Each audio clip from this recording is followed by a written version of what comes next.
बिस्मिल्लाहिर्रहमानिर्रहीम। अस्सलाम वालेकुम नाज़रीन, आप देख रहे हैं द लास्ट आवर में हूँ यासिर रशीद और स्टूडियो मेरे साथ मौजूद हैं सीनियर सहाफ़ी राना मोहम्मद अजीम साहब।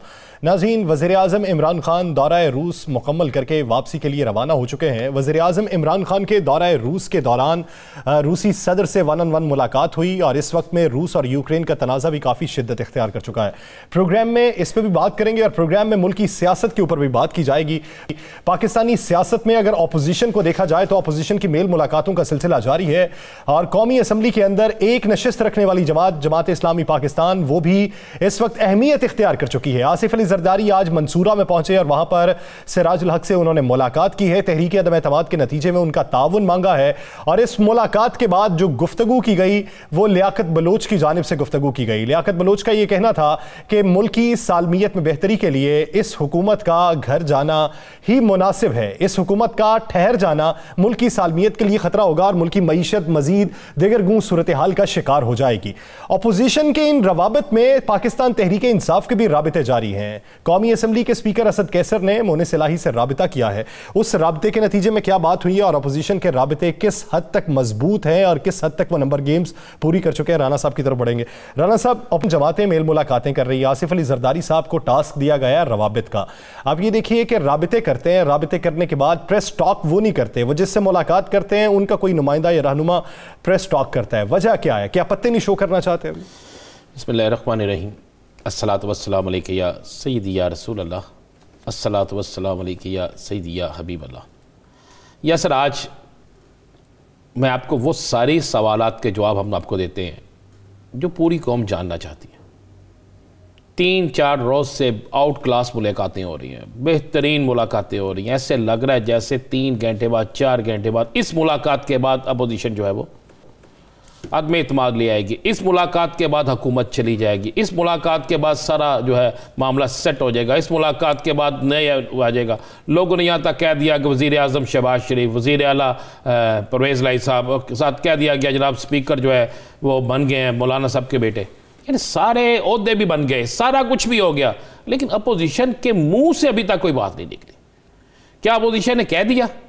या सर, अपोजिशन के लोग ये तो कह रहे हैं कि हमारे पास 20 वोट हैं, कोई कह रहा है हमारे पास 10 वोट हैं, कोई कह रहा है जो हम बेहतरीन हिकमत अमली चलेंगे, उनके लोग जो है वो असम्बली से रिज़ाइन दे देंगे, इस्तीफ़े दे देंगे। इस्तीफ़े देने के बाद उन्होंने कहेंगे इत्मीनान का वोट हासिल करें, और वो इत्मीनान का वोट अगर हासिल कर लेते हैं तो फिर अब 10 इस्तीफ़े आ रहे हैं, 12 आ रहे हैं, 15 आ रहे हैं। आईनी हैसियत जानते ही कोई नहीं।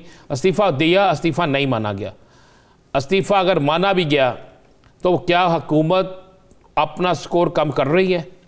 क्या हुकूमत जो है वो इतनी मुतमिन? देखें, आप गौर करें ना, हुकूमत मुतमिन क्यों है? वज़ीर-ए-आज़म रशिया के दौरे पे चले गए, वहाँ से दौरा भी मुकम्मल हो गया ना दौरा, ठीक है, सारा कुछ हो गया। उसके बावजूद जब ऐसे हालात हों तो कभी गैर मुल्की टूर नहीं होते, गैर मुल्की विज़िट नहीं होते। जब ऐसे हालात हों तो फिर बहुत सी चीज़ें जो होती हैं ना वो रुक जाती हैं, रोक दिए जाते हैं। फिर लोग कहते हैं अपनी इस हुकूमत को बचाने के लिए कोशिश करें। इस तरह लगता है कि जैसे हुकूमत के पास कोई इससे भी बड़े कार्ड मौजूद है। जैसे हुकूमत या फिर हुकूमत फैसला कर चुकी है कि कोई बात नहीं, अगर अदम एतमाद आती है आने दें, आके इनको फिर आगे हुकूमत में बैठने दें, ये क्या कर लेंगे। आज मैं आपको एक ताज़ा खबर दे दूँ। ये जो आसिफ अली जरदारी साहब आज एक वोट के लिए जमात इस्लामी से मिले हैं ना, जाके बलोच साहब ने बड़ी अच्छी बात की है, गुफ्तगू की है, लेकिन इसके बावजूद मुझसे ये बात लिख लीजिएगा, जमात इस्लामी किसी को भी वोट नहीं देगी। यानी माजी की तरफ बाइकआउट? हाँ जी, वो किसी को वोट नहीं देगी, क्योंकि उनकी शुरा के अंदर ये बात हो रही है कि अगर वो गलत है तो जिसके साथ आप चाह रहे हैं क्या वो ठीक है? उनके मुताल्लिक आप सिंध में मुजाहरे भी करते हैं, उनके दोनों बड़ी अपोजिशन जमातों के खिलाफ आप पहले भी बात करते हैं, तो आज कौन सी ऐसी बात होगी है कि आप उनके साथ हो जाएंगे? ये उनकी शुरा में बात चल रही है, लिहाजा वो इस पर नहीं जाएंगे। आगे आप चलते हैं। या सर, एक फार्मूला आसिफ अली जरदारी साहब बना के लेके गई थी। उस फार्मूले पे शहबाज शरीफ तो राज़ी हो गए, लेकिन मरियम नहीं राज़ी। मरियम के उस्ताद और कुछ लोगों ने उस पर वाज़े तौर पर इनकार कर दिया। उन्होंने कहा कि हमें कोई भी इस फार्मूले पे कि हम अमल नहीं करेंगे। वो फार्मूला ये था कि जनाब ऊपर शहबाज शरीफ साहब आ जाए, पंजाब चौधरी परवेज़ लाई साहब के हवाले किया जाए, क्योंकि चौधरी परवेज़ लाई साहब के अलावा पंजाब अगर आप कहें कि नून लीग, पीपल्स पार्टी तोड़े हुए लोग को संभालने तो मुमकिन नहीं है। चौधरी परवेज़ लाई साहब के रूट्स, चौधरी परवेज़ लाई साहब के तल्लुकात, चौधरी परवेज़ लाई साहब की जोड़ तोड़, ऐसा एक और शख्स जो है वो यहाँ पे मौजूद नहीं है। आप पंजाब के अंदर आप करें। ठीक। अब जब ये फार्मूला तय हो गया, इसी फार्मूले को लेकर परवेज़ लाई साहब के पास गए, यानी यहाँ तक भी कहा गया कि ये अगर नहीं तो फिर वफाक में कोई अच्छी वजारत, उन्होंने कहा नहीं, वजारत तो चौधरी परवेज़ लाई साहब के पास बेइंतहा है, पंजाब में इस वक्त नंबर 2 है वो। यानी ये सारे एक फार्मूला तय हो गया, शहबाज शरीफ ने इस पर हाँ कर दी। जब ये फार्मूला जाता है मुस्लिम लीग नून के अंदर, उस वक्त तो नून लीग के कुछ लोग नहीं बोलते, बाद में मरियम साहिबा की तरफ से वाज़े पैगाम जाता है, या सर वाज़े पैगाम कि हमें ये किसी सूरत कबूल नहीं है। और जो फार्मूला था उसमें यह था कि फौरी इलेक्शन नहीं, फार्मूला ये था कि 1.5 साल हुकूमत। अब फौरी इलेक्शन पे तो तैयारी कोई नहीं है। कहते हैं जी क्यों हम 3 माह के लिए अपना मुंह काला करवाएं, क्यों हम 3 माह के लिए लोगों से ये बातें सुने, क्यों हम 3 माह के लिए कहेंगे यार कि देखो इन्होंने हुकूमत लेने के फला फला फला फला किया। या सर ये हुआ था फार्मूला, ये फार्मूला रात को तय हुआ, सारे मामला तय हो गए।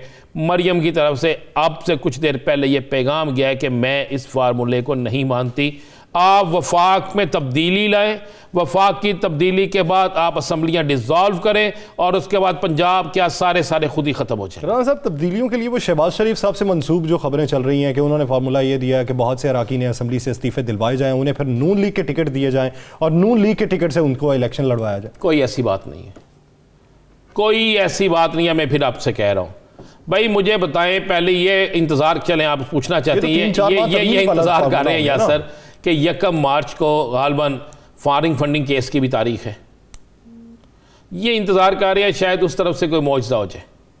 उसके बाद 1-2 और इनके पास ज़हन में है कि उन इतराफ़ से ये सारा कुछ हो जाए तो हमें ये कुछ करना ही ना पड़े, ना हम पर कोई बात आए, बल्कि सारा मामला जो है बनी बनाई गेम हमारी झोली में आके पड़ जाए और हम कहें कि लो जी हमारे पास सारा कुछ हो गया। उसके बाद इन्होंने जो ये कह रहे हैं ना असेंबली से इस्तीफे, भाई कौन देगा? चले उन 4 लोगों के नाम तो सामने लाए। जहांगीर तरीन का दावा किया इन्होंने, किया ना दावा, बहुत सारे अब तक हुआ है। आपको पता आज मोनसलाई ने क्या कहा? लेकिन तरीन साहब की तो वो सुन रहे हैं कि 1-on-1 मुलाकात खान साहब से हो सकती है, कुछ लोग मुतहर्रिक हुए हैं इस मन में। मैंने आपसे, हमने अपने प्रोग्राम में कहा था कि ये सारा कुछ हो, एक मुलाकात हो गई है, मैं आपको बता रहा हूं, एक बड़ी मुलाकात हो गई है और खान साहब के मकसद पहुंचते ही मुलाकातें हो जाएंगी। असद कैसर साहब को मोनसलाई साहब ने वाजे कहा है कि हमने हमेशा अपने वादों की तकमील की है, हम अपने वादों से कोई पीछे नहीं हटे। ये अल्फाज हैं मोनसलाई साहब की, ट्वीट आप देख लें। दूसरा उन्होंने कहा मुलाकातें होती हैं, सियासी मुलाकातें जारी रहती हैं, वो रहेंगी जारी। अब ये इस ट्वीट के बाद MKM के साथ राब्ते मुकम्मल हो चुके हैं। अब अगर हुकूमत के, अगर अपोजिशन के पास 20 वोट थे, अपोजिशन के पास या सर 20 वोट हैं हुकूमत के, इनके 20 अरकान इस्तीफा देने के लिए तैयार हैं, तो क्यों इत्तेहादियों की तरफ जा रहे हैं? क्यों 1 वोट वाले से जाके तरले मिन्नतें कर रहे हैं? क्यों वो जमात इस्लामी जिसके खिलाफ ये बात करते थे उसके पास गए हैं? क्यों मुस्लिम लीग काफ के पास गए हैं? क्यों MKM के साथ राब्ते बना रहे हैं? क्यों GDA जिसको पसंद नहीं करते उनसे भी तल्लुकात कायम करने की कोशिश कर रहे हैं? क्यों बाप वालों से राब्ते कर रहे हैं? या सर असल मैंने आपको बता दी है कि जो फार्मूला असफ अली जरदारी साहब बना के लेके गए हैं उसको मरियम साहब और उनके उस्ताद ने रिजेक्ट कर दिया। अब जब वो मंसूबा रिजेक्ट हो गया है तो शहबाज शरीफ साहब के भी उम्मीदों पे पानी फिर गया। वो तो कुछ लोग तो कहते हैं कि शेरवानी बास्केट हर चीज तैयार थी, हाँ, वो भी खत्म हो गई। उसके बाद शेरवानी के बारे में जी तो उन्होंने जवाब देने की बजाय विक्ट्री का निशान बनाया। किन्होंने? जरदारी साहब ने। देखिए जरदारी, उनसे सवाल किया गया कि क्या शेरवानी सिलवाई जा रही हैं, तो उन्होंने जवाब नहीं दिया, उन्होंने विक्ट्री का निशान। आप ज़हन में रखिएगा, इसमें सबसे बड़ा जो फायदा जिसको होगा ना वो असफ अली जरदारी साहब है। दूसरी बात है यासर, बड़ी क्लियर है, आज यूक्रेन और रशिया वाला जो मामला चल रहा है, उसके बाद इंटरनेशनल प्राइसेस जो बढ़ गई हैं तेल की, उसके बाद खुर्दनी तेल की, उसके बाद गंदम की, तो इन हालात में क्या कोई और हुकूमत आके संभाल सकती है? कोई और हुकूमत आएगी तो क्या वो आप समझते हैं कि महंगाई नहीं होगी? आज एक ये भी बात हुई है और ये मेरी मुस्सद का इतला है, और क्योंकि मुझसे गुफ्तगू की है एक बड़े सीनियर मुस्लिम लीग नून के रहनुमा ने, उसने कहा जी अब तो हम ये सोच रहे हैं कि इन हालात में हम अगर आ जाते हैं, इस हुकूमत को फारिग कर देते हैं, तो चाहे अबूरी सेटअप आए चाहे हम लोग आए, तो ये तो शहीद हो के हमसे आगे निकल जाएंगे, क्योंकि महंगाई कंट्रोल से बाहर हो जाएगी, तो कौन उसको करेगा? ये हालात यासर साहब मैं आपको वो बता रहा हूँ जो हकीकत है, जिसको सियासतदान छुपा रहे हैं। अब ये तहरीक को हर मामले को यकम मार्च में अगर इनको इनकी मर्ज़ी का नतीजा नहीं मिलता, जिस पर ये बड़े पूरा उम्मीद हैं, उसके बाद ये कोशिश पूरी करेंगे। कोई शक नहीं कि इन्होंने एक कोशिश करनी है, क्योंकि अगर ये कोशिश नहीं करते तो फिर भी सियासी साख को नुकसान। उसके बाद मैं आपको ये बताता हूँ, इनको ये भी कहा गया है कि आप जनाब इस्तीफे ले लेंगे, स्पीकर नहीं मानेंगे तो क्या करेंगे? तो फिर क्या उन्होंने कहा फिर क्या करें? खुर्शीद साहब वाला मामला, हाँ नहीं, इस्तीफों के बाद आज फिर आया ना एक, इस्तीफे अगर नहीं मानते, उन्होंने कहा फिर पहले स्पीकर को फारिग करें। उन्होंने कहा हाँ ये स्पीकर पे कर ले। अब एक थी अदम इत्तेमाद वज़ीर आज़म को फारिग कर दें, अब एक सोच अंदर नई शुरू हो गई, स्पीकर को फारिग करेंगे तो अदम इत्तेमाद कामयाब होगी। और अगर ये स्पीकर के खिलाफ अदम इत्तेमाद कामयाब नहीं होती यासर साहब, अब स्पीकर नहीं, और अगर उससे पहले अदम इत्तेमाद की तहरीक पेश होने से पहले इमरान खान इत्तेमाद का वोट ले लेते हैं, फिर क्या करेंगे ये? फिर क्या करेंगे? वो तो शहबाज शरीफ साहब ने भी ये बात की ना। अब फिर क्या करेंगे ये? तो मैं आपको सिर्फ ये मैं आपको क्लियर कर दूं कि ये मामला चल रहे हैं। अपोजिशन अभी तक अपना स्कोर मुकम्मल नहीं कर सकी। अपोजिशन को उम्मीद भरी है, उन्हें यकीन दहानियाँ भरी हैं। जिस दिन उनका स्कोर पूरा हो गया वो बाकायदा रिक्वेजिशन पेश कर देंगे उसके ख़िलाफ़, वज़ीर आज़म के ख़िलाफ़। अगर वो स्पीकर के खिलाफ पहले जाएंगे तो फिर आप ज़हन में रखिएगा कि उनका स्कोर पूरा नहीं है, वो बड़ा रिस्क नहीं ले रहे। अगर डायरेक्ट वज़ीर आज़म के खिलाफ जाएंगे तो मैं आपको बता दूं कि हुकूमत ने मुकम्मल तैयारी कर रखी है। अगले 72 घंटों में आपको एक बड़ा सरप्राइज मिलने वाला। चले वो 72 घंटों में बड़ा सरप्राइज क्या होगा उससे आगे बढ़ के बात भी करेंगे। उस पर अपोजिशन की इस वक्त तैयारी क्या है, नंबर गेम्स के हवाले से जो राबिते हैं ये किस हद तक सूदमंद साबित हुए हैं कि मद्दे मुकाबिल हुकूमत किस हद तक पर उम्मीद है। एक शॉर्ट ब्रेक लेनी है, ब्रेक के बाद वापस आएंगे तो पाकिस्तान तहरीक इंसाफ के रहनुमा अमजद अली खान साहब और पाकिस्तान मुस्लिम लीग नून के रहनुमा कैसर अहमद शेख साहब हमें ज्वाइन करेंगे। कहीं नहीं जाएगा, स्टे विद अस।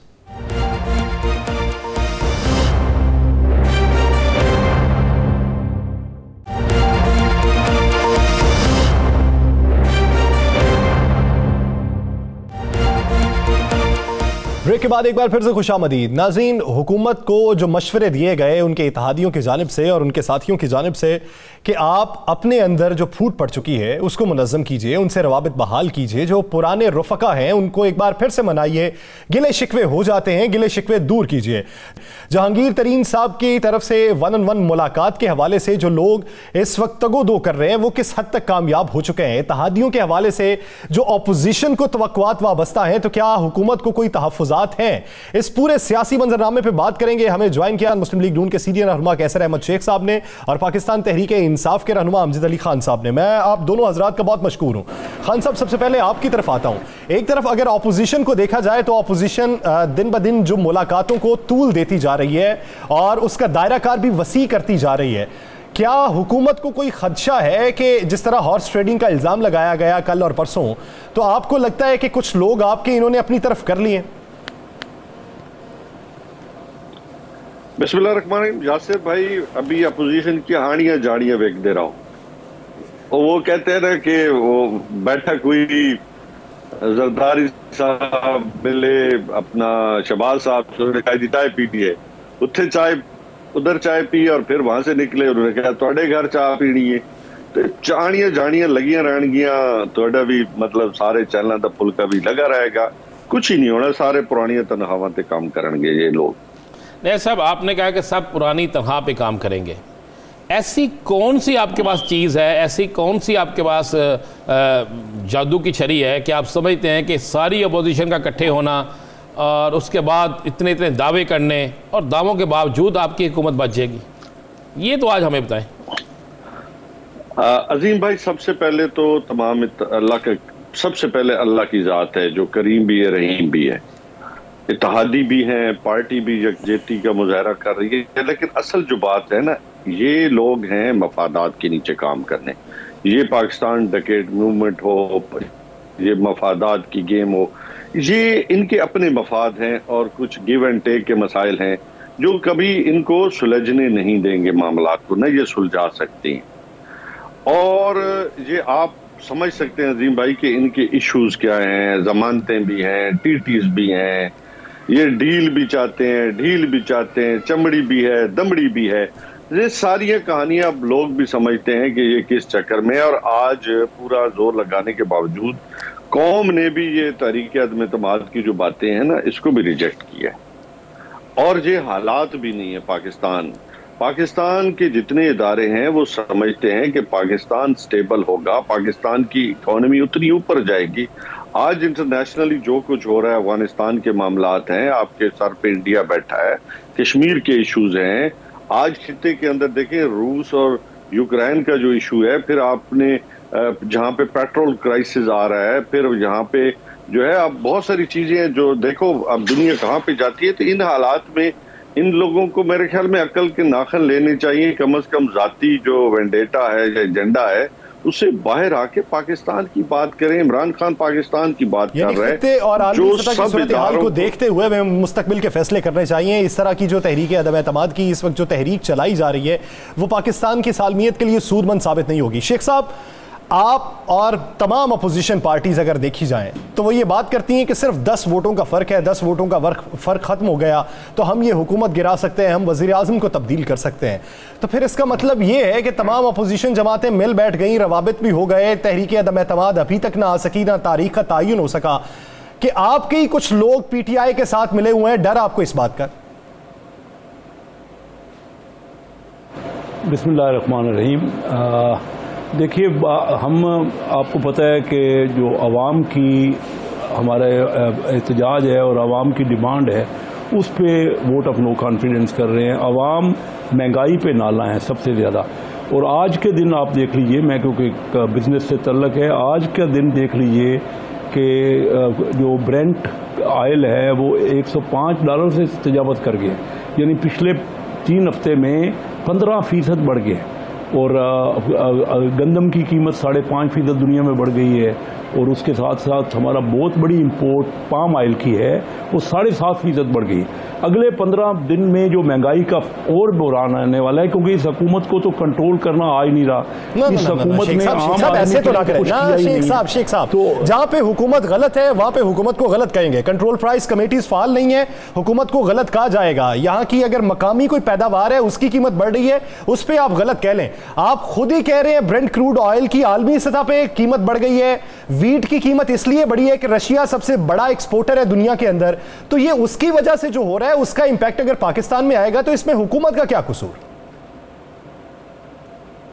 नहीं, इस वक्त मैं बात देखिए ना, मैं लोगों की बात कर रहा हूं, जो लोगों के मसाइल है उनमें और इजाफा हो रहा है। ये ठीक है कि दुनिया में कीमत बढ़ी है, पर पहले ही क्योंकि हमारी परचेजिंग पावर नहीं है ना, एक तो हमारा डॉलर का रेट बढ़ गया, फिर इतनी दुनिया में कीमतें बढ़ गई। मैं ये नहीं कह रहा कि सिर्फ हुकूमत का कसूर है, बात ये कह रहा हूं कि लोग क्या करेंगे। लोगों को जो मसाइल है उन्होंने तो नहीं देखना, वो तो चाहेंगे, चिल्लाएंगे, चीखेंगे कि उनकी तो पहले ही पूरी नहीं हो रही। और अगर अगले 15 दिनों में ये आप तेल की प्राइस और 5-10% बढ़ा देंगे, यानी 10 रुपये, 15 रुपये या 20 रुपये लीटर और बढ़ जाएगा, या गंदम की कीमत और बढ़ जाएगी, और या जो हमारे यहाँ बाहर से पाम ऑयल आ रहा है, खाने का तेल और दालें, इन सब की कीमत आसमान को पहुंच जाएगी। मैं ये कह रहा हूँ शेख साहब इसमें आ जाते हैं, हालात बन गए हैं ना, पहले ही लोग नाला है। तो लोग अगर अदम इत्तेमाद आ जाती है, चाह रहे हैं, मैं वही अर्ज कर रहा हूं, अगर अदम इत्तेमाद आ जाती है और आप कामयाब हो जाते हैं तो क्या फिर आपके कामयाब होने के बाद ये महंगाई रुक जाएगी? आप महंगाई को किस तरह कंट्रोल कर लेंगे जो इंटरनेशनल हो चुकी है? देखिए, दुनिया में हर मसले का हल है। मुश्किलात ज़रूर हैं, पाकिस्तान इस वक्त मुश्किल में है, लेकिन जब तक आप आपस में मशवरा नहीं करते, हमारी असम्बलियाँ और पार्लियामेंट किस लिए होती है? हमने पहले दिन से इनसे कहा था कि चार्टर ऑफ इकोनॉमी करें, ये बुरी तरह फेल हो गए। कोई भी मसला ये हल नहीं कर सके ना अपने अंदर। आपकी हुकूमत आ जाती है, अगर वज़ीर आज़म बन जाता है नया, तो मैं वही सवाल कर रहा हूँ, अगर नया वज़ीर आज़म बन जाता है, आपके अदम इत्तेमाद जो आपकी पार्टी के बगौर कामयाब हो जाएगी, तो फिर कौन सा ऐसा फार्मूला फिर तो आप होंगे ना कि जिससे ये कंट्रोल हो गया? अगर वो फिर भी कंट्रोल ना हुआ तो फिर ठीक है, फार्मूला बहुत ज़्यादा है, बहुत बड़ा फार्मूला है। एक तो हम सब के साथ मशवरा करेंगे, जो स्टेक होल्डर हैं, जो बिजनेस कम्युनिटी है, उनके साथ मशवरा करेंगे। और सबसे बड़ी बात जो है ना, हमने यहाँ माहौल नहीं पैदा किया कि हमारे यहाँ बाहर की इन्वेस्टमेंट, दुनिया का कोई भी मुल्क जिसने कंट्रोल किया है ना, ये उसकी मईशत बढ़ी है। आज ही वज़ीर ख़जाना कह रहे थे कि 1960 में पाकिस्तान जो है चौथा बड़ा एशिया की इकानमी थी, आज 20वां भी नहीं रह गया एशिया की इकानमी। मैं ये नहीं कह रहा कि सिर्फ इस हुकूमत का कसूर है, मुसलसल जो हुकूमतें आती रही और इन्होंने सबसे ज़्यादा इजाफा किया है। जो कर्जों में इजाफा किया है, महंगाई में जो डॉलर 55 रुपए से 60 रुपए बढ़ा दिया डॉलर की कीमत, तो उससे महंगाई में बहुत ज्यादा इजाफा। मैं ये नहीं कह रहा कि एक दिन में कोई हल निकल आएगा, लेकिन आप मशवरा करेंगे और माहौल ऐसा बनाएंगे कि हम बाहर का पैसा पाकिस्तान में आए, यही हल है पाकिस्तान के लिए। इंडिया में $44 बिलियन कोविड हमसे ज्यादा था। अमजद अली खान साहब, मैं आपकी तरफ आता हूं। जैसे कि शेख साहब बात कर रहे हैं और शेख साहब कह रहे हैं कि अवाम मुश्किलात का शिकार है, तो अपोजिशन तो फिर अवाम का ही फायदा उठाते हुए आपके खिलाफ तहरीक चलाएगी ना।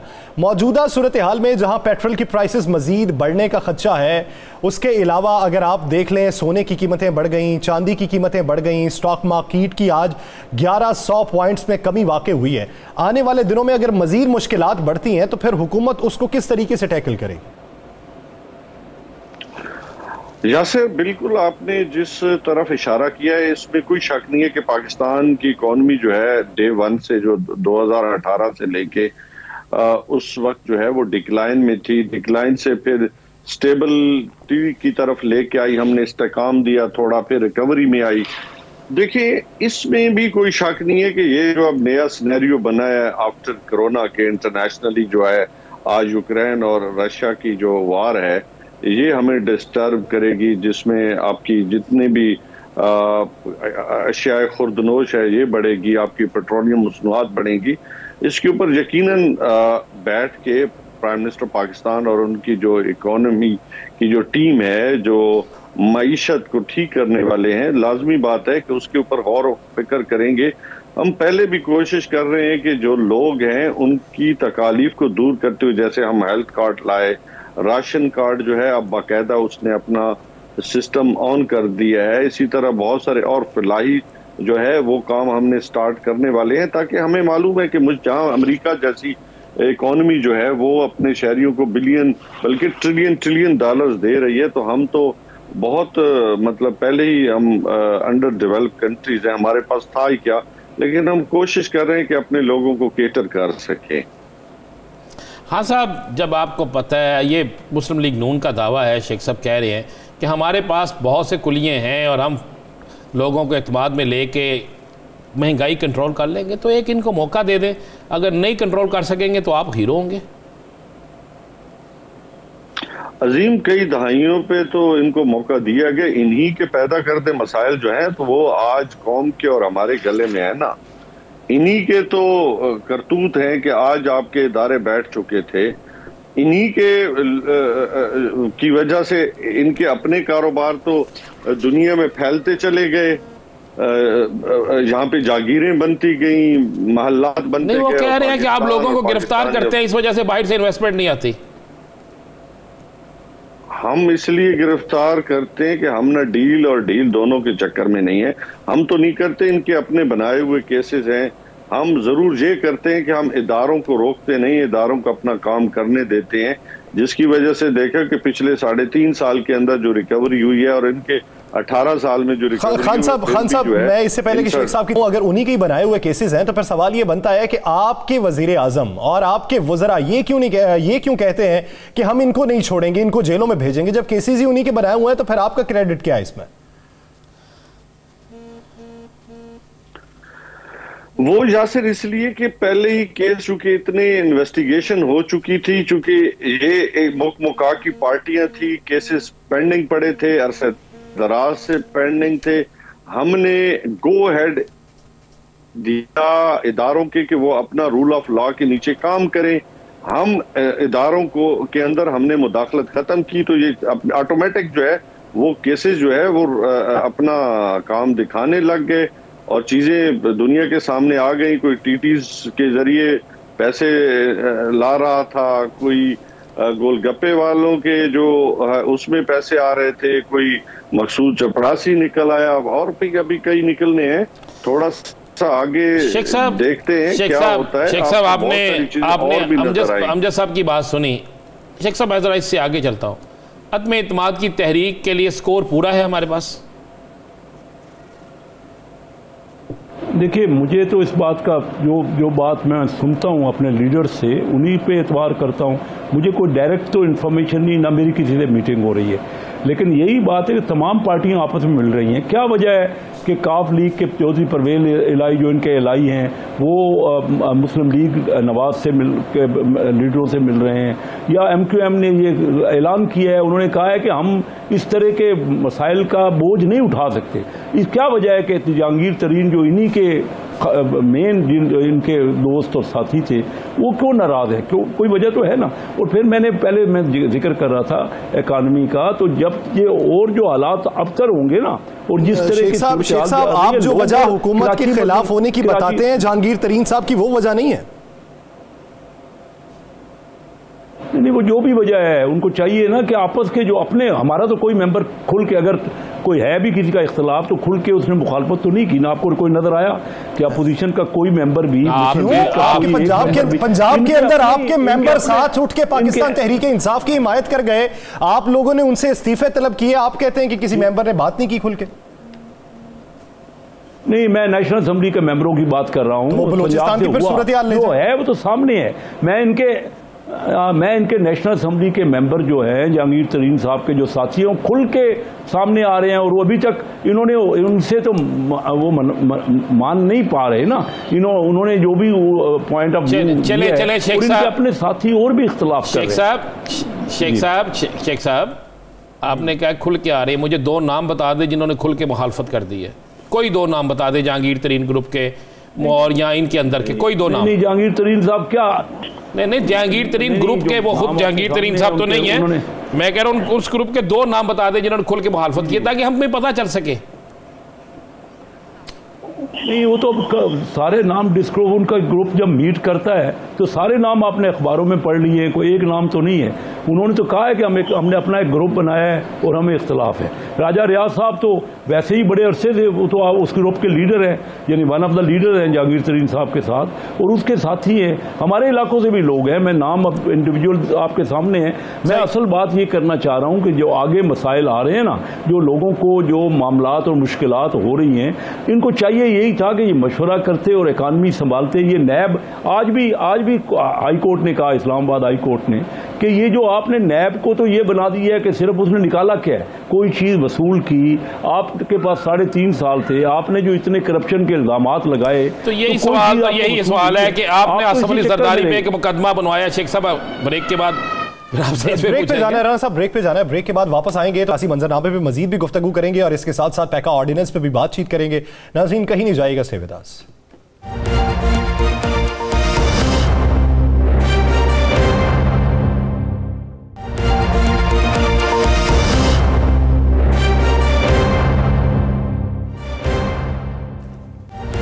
ब्रेक के बाद एक बार फिर से खुशामदीद। नाज़रीन, सियासी मंजरनामे पे हम बात कर रहे थे, अपोजिशन की मेल मुलाकातों पे और हुकूमती स्ट्रेटजी पे हम बात कर रहे थे। हुकूमत ने अपना जो मौक़िफ़ अपनाया है कि इस सूरत हाल में कि जहाँ पर आलमी सतह पर तमाम ममालिक को मुश्किलात का सामना करना पड़ रहा है, वहाँ पर तरक्की पजीर ममालिक को भी करना पड़ रहा है, तो ऐसे में हमें मुश्किल फैसले करने पड़ रहे हैं। अमजद अली खान साहब और कैसर अहमद शेख साहब हमारे साथ ही मौजूद हैं, उनकी तरफ बढ़ेंगे। खान साहब, मेरा एक सवाल है, उसके बाद सियासी मंजरनामे पर राना साहब आपकी तरफ आएंगे। सवाल ये कि दौरा रूस कितनी अहमियत का हामिल है? रूस और यूक्रेन का तनाज़ा ऐसे वक्त में कि जब पूरे यूरोपियन ममालिक रशिया के खिलाफ खड़े हैं, तो हमारे वज़ीर आज़म का वहां पे जाना जो पहले से दौरा शेड्यूल था, उस पर तासुर ये आ रहा है कि हम उनके मौक़िफ़ की हिमायत कर रहे हैं। हम वो तासुर को किस तरह ज़ायल करेंगे? उसके लिए तो हमें अपनी अपोजिशन को भी एतमाद में लेना चाहिए था।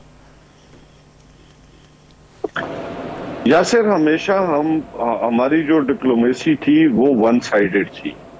आज हमने अपने दरवाजे पूरी दुनिया के लिए खोले हैं और बिल्कुल वाज़े अंदाज में जनाब इमरान खान साहब ने ये कहा है कि हम किसी ग्रुप का हिस्सा नहीं है, वो काम करें पाकिस्तान के मफाद में होगा।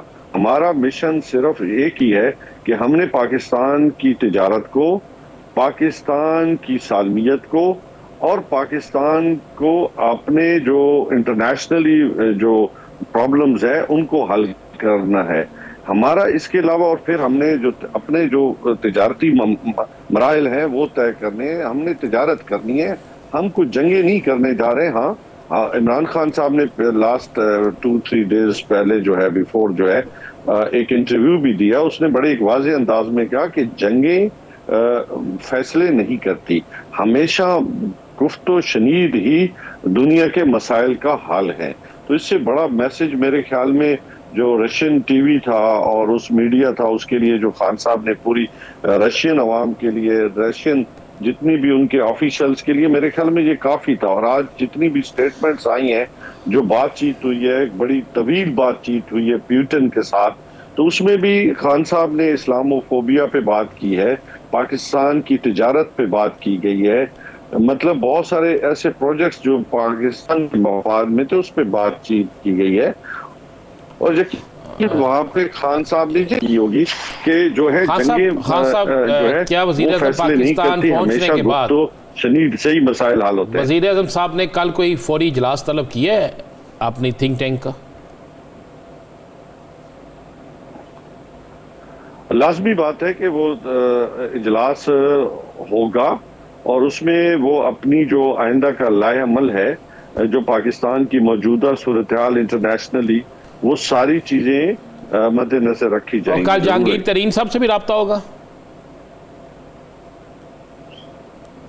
भाई अजीम, बहुत सारी चीजें हैं जो अभी पर्दे में रहने दे तो बेहतर है। शेख साहब, मैं आपके लिए ठीक आप भी ऑपोजिशन की तरह फिर पत्ते शो नहीं करना चाहते, अपने पत्ते आप भी सीने से लगा के रखना चाहते हैं। इस टॉपिक पे वापस आता हूँ। देखिए मैं यासिर भाई, बात ये है ना कि अपोजिशन की आनी है जानी है, मैंने पहले कहा है, वो समीउल्लाह से कलीमुल्लाह, कलीमुल्लाह से सलीमुल्लाह जो गेम चल रही थी, खान साहब ने कोई अभी तक जो स्टेटमेंट है नहीं दी, गवर्नमेंट ने कोई स्टेटमेंट दी है नहीं दी, यही खुद ही भाग रहे हैं। हमें पता चल रहा है कि आज इधर खाना है, आज इधर शाम चाय है, फिर सुबह नाश्ता है, यही हम भी देख रहे हैं टीवी पे। चले एक ऐसे वक्त में कि जहाँ पे आवाम के लिए मुश्किलात है, आवाम को खाने पीने की अशिया के लाले पड़े हुए हैं, चले अपोजिशन के खाने तो चल रहे हैं, इसमें खुशी आपको होनी चाहिए कि चले अपोजिशन खा पी तो रही है ना। क्या शेख साहब, आप क्या समझते हैं? एक तरफ दौरा चीन हम देखें, चल रहे हैं, चले दौरा चीन हम देखें, वो भी हुकूमत के बकौल कामयाब रहा। दूसरी तरफ अब दौरा रूस है, कितने सालों बाद ये दौरा रूस हो रहा है, 1-on-1 मुलाकात भी हुई है, एक ऐसी सूरत हाल में कि जब दुनिया की लॉबी चेंज हो रही है। हम तो ये कह रहे हैं कि मुतवाज़न हम अपनी खारजा पॉलिसी रखेंगे। अब आप भी ये समझते हैं कि इंटरनेशनल स्टैब्लिशमेंट पाकिस्तान के खिलाफ है, कि हमारा झुकाव CPEC पे ज्यादा है, हमारे ताल्लुकात वैसे बन रहे हैं। अगर ऐसे वक्त में इक़्तिदार की तब्दीली होती है तो वो पाकिस्तान के लिए सूदमंद होगी? देखिए, मैं आपको बताऊं कि ये मामले होते हैं सबसे डिस्कस करके। आप पार्लियामेंट के इजलास में तो ये चीज़ें रखते नहीं हैं। एक शख्स फैसला कर लेता है इतनी बड़ी फॉरेन पॉलिसी का। आज जंग हो रही है पूरी दुनिया में, अब एक कोराम मचा है और हम रशिया का दौरा कर रहे हैं। मैं सिर्फ ये कहता हूँ, हमारे प्राइम मिनिस्टर साहब खुद अपने ही तहीं अपने आप को सबसे अकले कुल समझते हैं।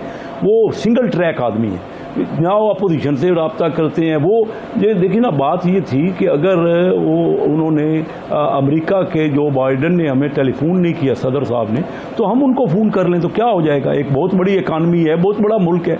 हम तो किसी से हाथ, हम कहते हैं अपोजिशन लीडर से हमने हाथ नहीं मिलाना।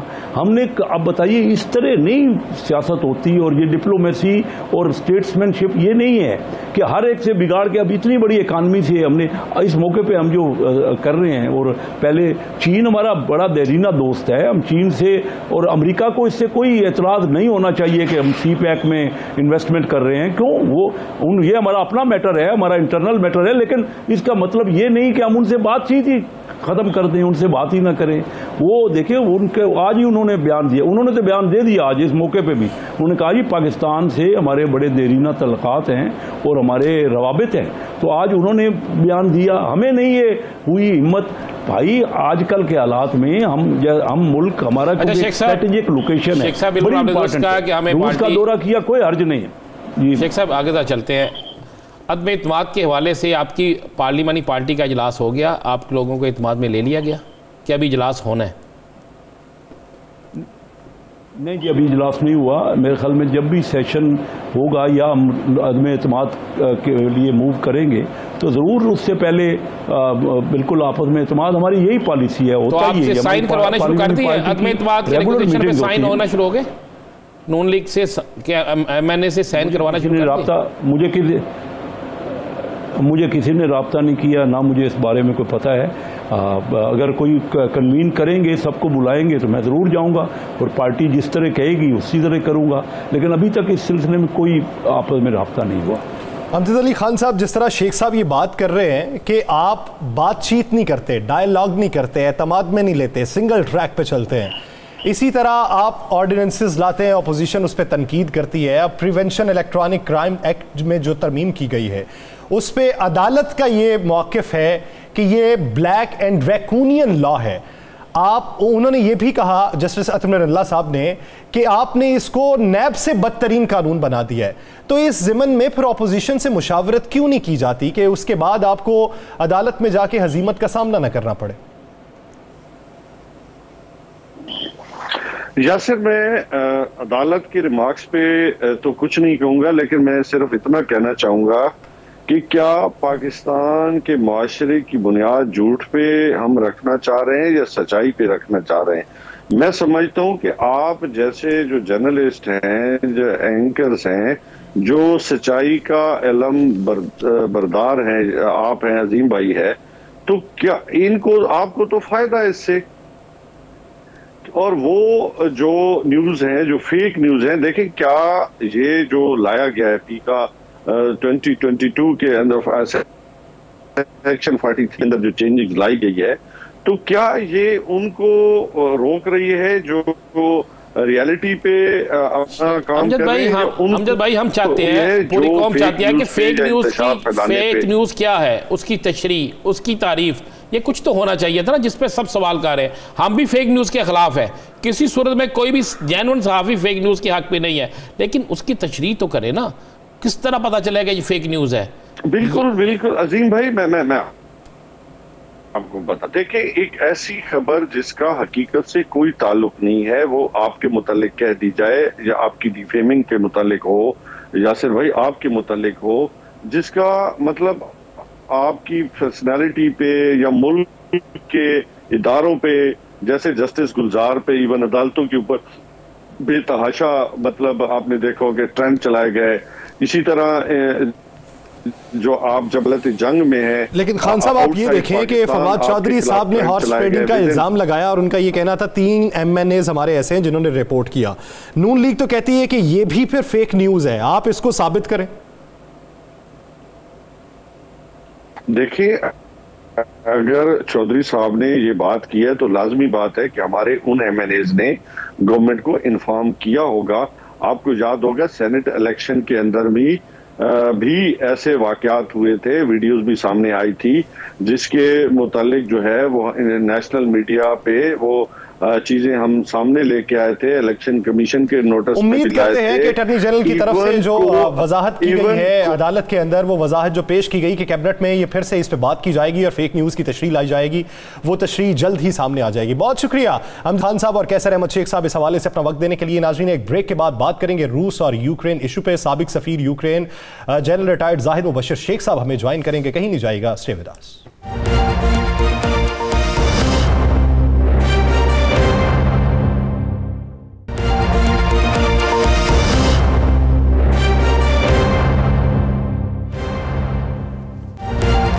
Welcome back. नाज़रीन, रूस और यूक्रेन के तनाज़े पे बात करेंगे। वज़ीर-ए-आज़म के दौरा रूस पे जो इस वक्त बातें हो रही हैं और उसके मुस्तकबिल में असरात क्या होंगे उस पर बात की जाएगी।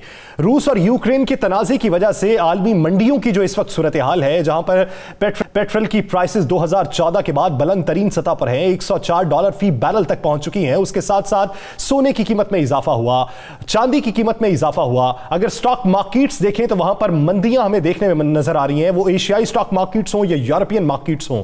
तो आने वाले दिनों में ये सियासी मंजरनामा बैनुल अक़वामी सतह पर कैसा होगा, इसी पर बात करने के लिए साबिक पाकिस्तानी सफीर बराए Ukraine general retired Zahid Mubashir Sheikh sahab ने हमें ज्वाइन किया है। जनरल साहब, बहुत मशकूर हैं आपके वक्त के। जनरल साहब, बात का आगाज करता हूं वजीर आजम के दौरे रूस से। अगर रूस की इस वक्त डिमांड देखी जाए तो रूस को इस वक्त इंडस्ट्रियल मशीनरी की जरूरत है, मैकेनिकल मशीनरी की जरूरत है, इलेक्ट्रिकल मशीनरी की जरूरत है। हम अपनी एक्सपोर्ट बढ़ाना चाहते हैं। एक्सपोर्ट बढ़ाने के लिए हम रूस के साथ किस तरह की मफाहमतों की याददाश्तों पर दस्तखत कर सकते हैं? देखिए जी, जो फॉरेन ऑफिस ने एजेंडा बताया था कि जिस पे सबसे ज्यादा बात होगी, वो एक तो इलाकाई सूरत हाल यानी अफगानिस्तान के बारे में, दूसरा इस्लामोफोबिया के बारे में। ये विजिट की बुनियाद भी थी ना, वो पिछले महीने जनवरी में 17 जनवरी को आपको याद होगा कि इस्लामोफोबिया के खिलाफ उन्होंने एक दी और उस स्टेटमेंट के जवाब में फिर प्राइम मिनिस्टर इमरान खान ने टेलीफोन किया और शुक्रिया अदा किया उनका। तो एक तो ये एजेंडा था, दूसरा इलाकाई सूरत था, और जहां तक इक्तिसादी ताल्लुकात का ताल्लुक है उसके लिए भी इसमें आप देखें कौन कौन से मिनिस्टर साथ गए हैं। गैस का मंसूबा है, उस पर हमाद रजा साहब ने बताया भी कि 90% तकरीबन जो एग्रीमेंट हो चुका है, और ये अगर हो जाता है तो पाकिस्तान के ये जो मसाइल हैं गैस के और इसके फ्यूल के, वो हल हो जाएंगे। तो मेरा ख्याल है कि ये पाकिस्तान के नुक्ता नज़र से एक बहुत बड़ी अचीवमेंट है। और एक और मैं जो पॉइंट आउट करना चाहता हूँ कि आप देखें कि इस दौरे में एक मुल्क हालते जंग में, जो कि इससे ताल्लुक नहीं था विजिट का, विजिट पहले से प्लान थी, हालते जंग में उन्होंने न सिर्फ हमारे प्राइम मिनिस्टर को गार्ड ऑफ ऑनर दिया, उसके बाद उनके प्रेसिडेंट ने 3 घंटे दिए एक्सक्लूसिव मुलाकात के लिए, जो कि बहुत कम होता है। तो मेरा ख्याल है कि ये एक बड़ी रिलेशंस में एक बड़ा मूव फॉरवर्ड है। जनरल साहब, मौजूदा जो सूरत हाल है जिसके बाद ये तो नज़र आ रहा था कि किसी वक्त भी जंग छिड़ सकती है, सारा कुछ चल रहा था, क्या आप समझते हैं कि सूरत हाल में हमारे वज़ीर आज़म ने बड़ा बोल्ड जो है वो स्टेप लिया है और ये स्टेप जो है पाकिस्तान के लिए बेहतर होगा? जी डेफिनेटली बेहतर होगा। ये तो पहले से प्लान था ना। अगर इस मौके पे, मुझे पता है कि बहुत लोग क्रिटिसाइज भी कर रहे हैं कि इसको कैंसिल करना चाहिए था। देखिए ये अपॉर्चुनिटी रोज रोज नहीं मिलती है।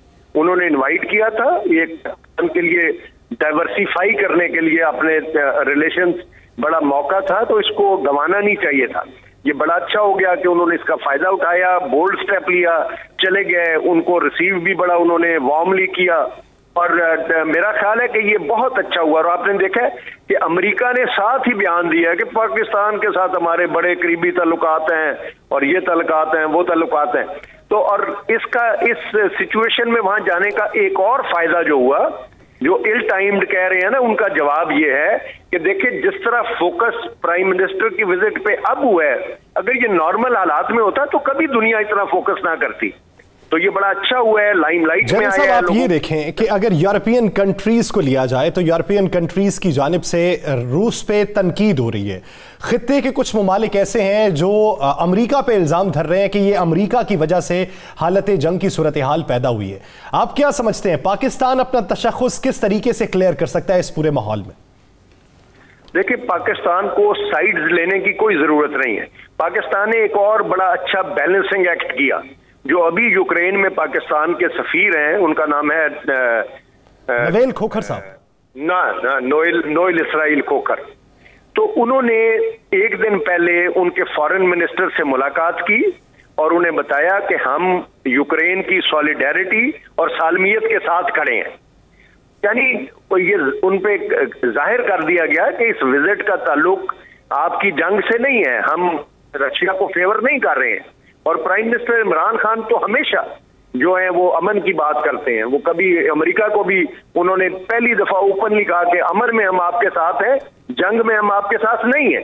तो मेरा ख्याल ये बड़ा अच्छा ये जनरल साहब, चूंकि आप सफारतकार भी रहे वहाँ पे और आपकी पाकिस्तान के अंदर भी बड़ी गहरी नज़र है, कुछ हल्के ये भी कह रहे हैं कि वज़ीर आज़म इमरान खान को इस दौरे का जो मज़ा है या इस दौरे की जो कीमत है इक़्तिदार गवा कर चुकानी पड़ेगी। आप इसको किस नज़र से देखते हैं, क्या ऐसा मामला है? मैं समझता हूँ जी ये इक़्तिदार तो आनी जानी चीज़ है।